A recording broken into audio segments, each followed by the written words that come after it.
à tous, je m'appelle Emma Cellier. On se retrouve aujourd'hui pour la conférence qui fait suite à la première conférence d'ophtalmologie. Donc là, on est parti pour un TP d'ancrage. Alors, au niveau du plan et des items qui vont être vus, donc ça fait des rappels en fait par rapport à cette première conférence qu'on a faite ensemble il y a quelques jours. Donc on reverra la cataracte, la dégénérescence maculaire liée à l'âge, les troubles de la réfraction, l'œil rouge et douloureux, les pathologies ophtalmologiques de l'enfant, la noia, l'OACR, le glaucome chronique à angle ouvert, la rétinopathie diabétique et les pathologies de la paupière. On commence par une question basique, s'il y a un DP qui tombe à l'EDN, la première question en général ce sera une étude de la réfraction. Donc ça, il ne faut vraiment pas se tromper. Alors, vous venez de rédiger l'ordonnance de Pierre Truc et ce patient souhaite que vous lui expliquiez les troubles de la vision dont il est atteint. Est-ce qu'il est myope? Est-ce qu'il est hypermétrope? Est-ce qu'il est presbyte? Est-ce qu'il est astigmate? Est-ce qu'il est hémétrope? Est-ce qu'il souffre d'une anisométropie?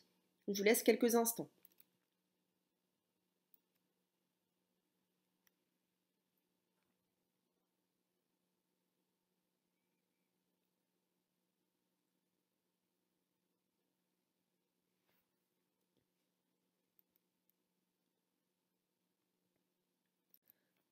Alors, donc la correction, donc effectivement, il est myope. Donc pourquoi il est myope? On voit au niveau de l'œil droit qu'il a une correction de moins 0,75. Donc ça veut dire que c'est un verre divergent. Et si c'est un verre divergent, ça veut dire qu'on corrige une myopie. Et effectivement, il est également hypermétrope.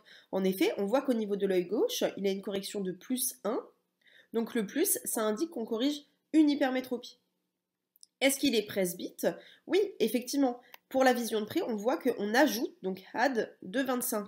Donc le fait d'avoir sur une ordonnance le mot add à la suite de la réfraction de base, ça veut dire vraiment qu'on est presbyte. Ensuite, astigmate, en effet là on corrige selon un angle. Donc ça, quand il y a ça, c'est vraiment caractéristique en fait de l'astigmatisme.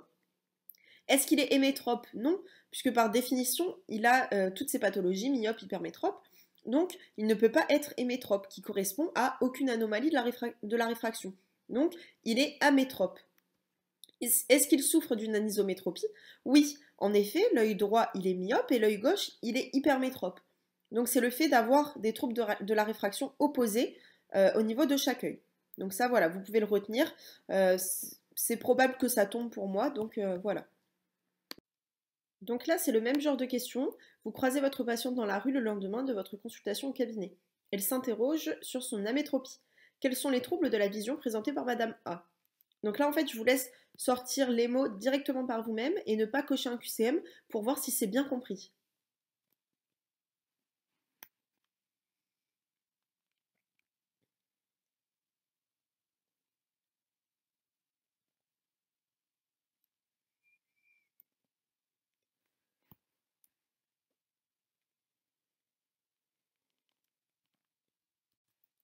Alors, effectivement, donc Madame A, elle est hypermétrope.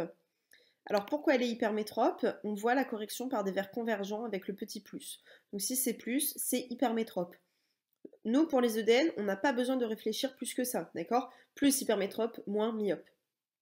Et elle est effectivement astigmate. En effet, on a une correction selon un angle. Donc là, ça veut bien dire que la patiente est astigmate. Donc voilà, nous, ce qu'il faut retenir pour les EDN. Alors, donc cette fois, on passe sur une pathologie de la paupière. Vous recevez en consultation une patiente de 75 ans qui se plaint de cette lésion au coin interne de son œil droit, apparue depuis 2 mois environ. Quel diagnostic pouvez-vous évoquer? Réponse en 1 à 5 mots maximum.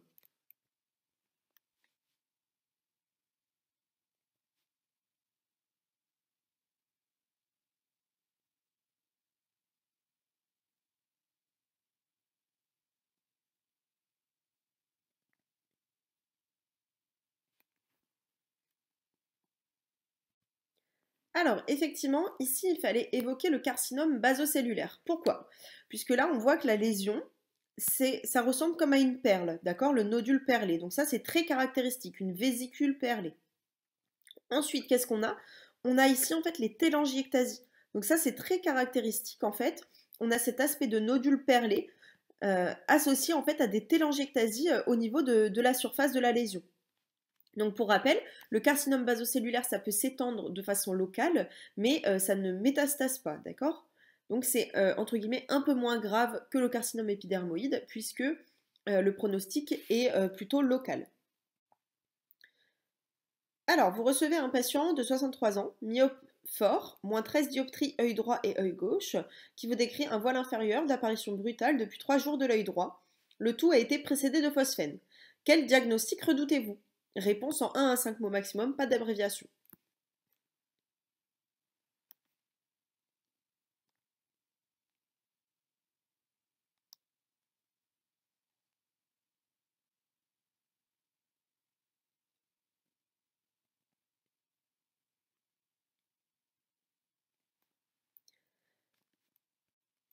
Alors, ici, le diagnostic à évoquer était le décollement de rétine.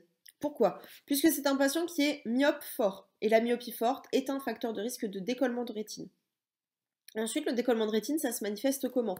Myodésopsie, phosphène, amputation du champ périphérique, voile, sensation de voile. Donc, en effet, tout collé.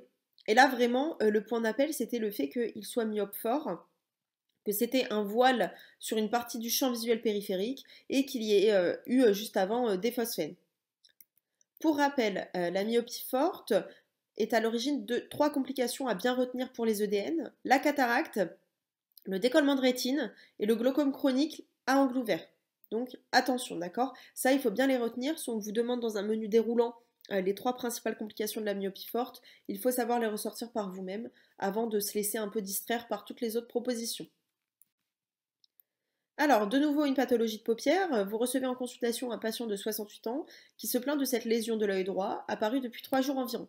Quel diagnostic pouvez-vous évoquer? Réponse en 1 à 5 mots maximum.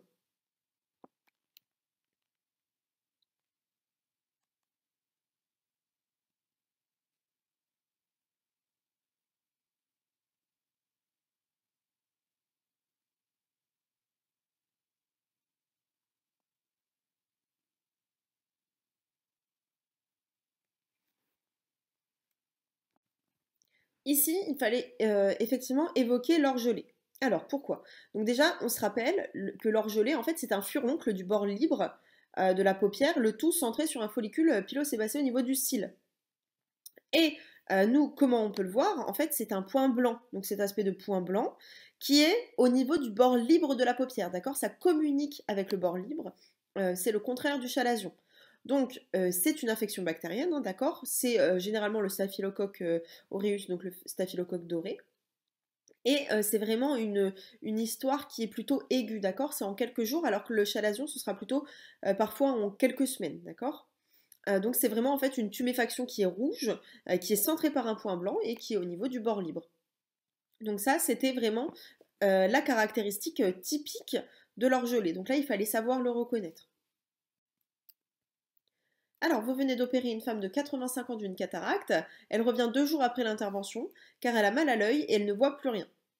L'acuité visuelle, elle est réduite à 1 dixième et la pression oculaire, elle est de 18 mm de mercure. Quel diagnostic évoquez-vous en priorité? Réponse en 1 à 5 mots maximum.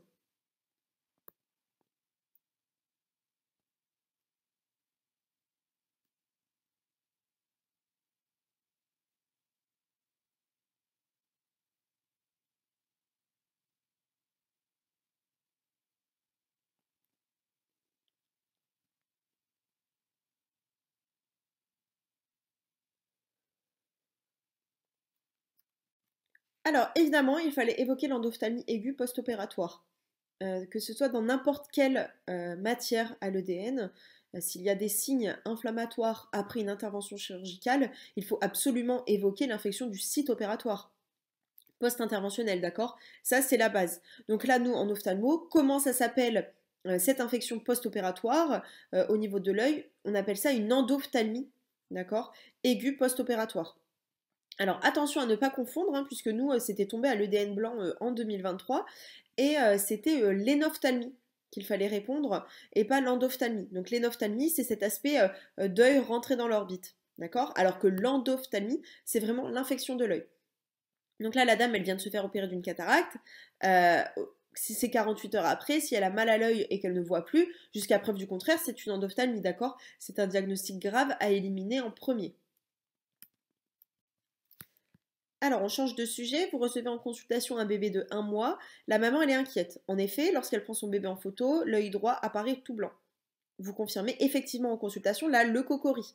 Donc, quand on est face à une leucocorie chez un enfant de 1 mois, chez un bébé, quels sont les deux diagnostics à évoquer?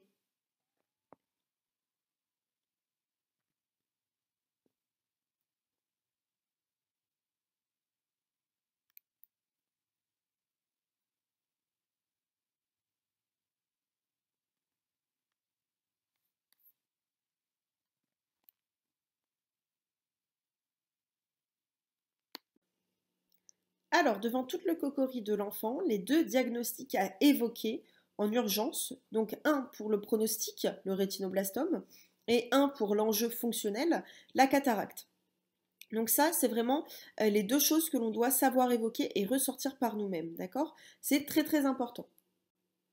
Donc, pour avoir une idée un peu plus précise de ce que c'est le rétinoblastome et de pourquoi on a cet aspect un peu blanc au niveau lorsqu'on prend une photo, par exemple, c'est une tumeur au niveau de la rétine qui prolifère à base de rétinoblastes et qui donne cet aspect en fait un peu blanchâtre au niveau du fond d'œil. Donc, au moins vous en avez vu et maintenant vous retiendrez, je pense, un peu plus facilement pourquoi il y a une leucocorie. Alors, on nous demande quels sont les facteurs de risque de glaucome. Donc l'âge, l'antécédent familial de glaucome, l'hypertonie oculaire, la corticothérapie au long cours, la myopie forte, le tabac, l'alcool ou le diabète de type 2. Je vous laisse quelques instants.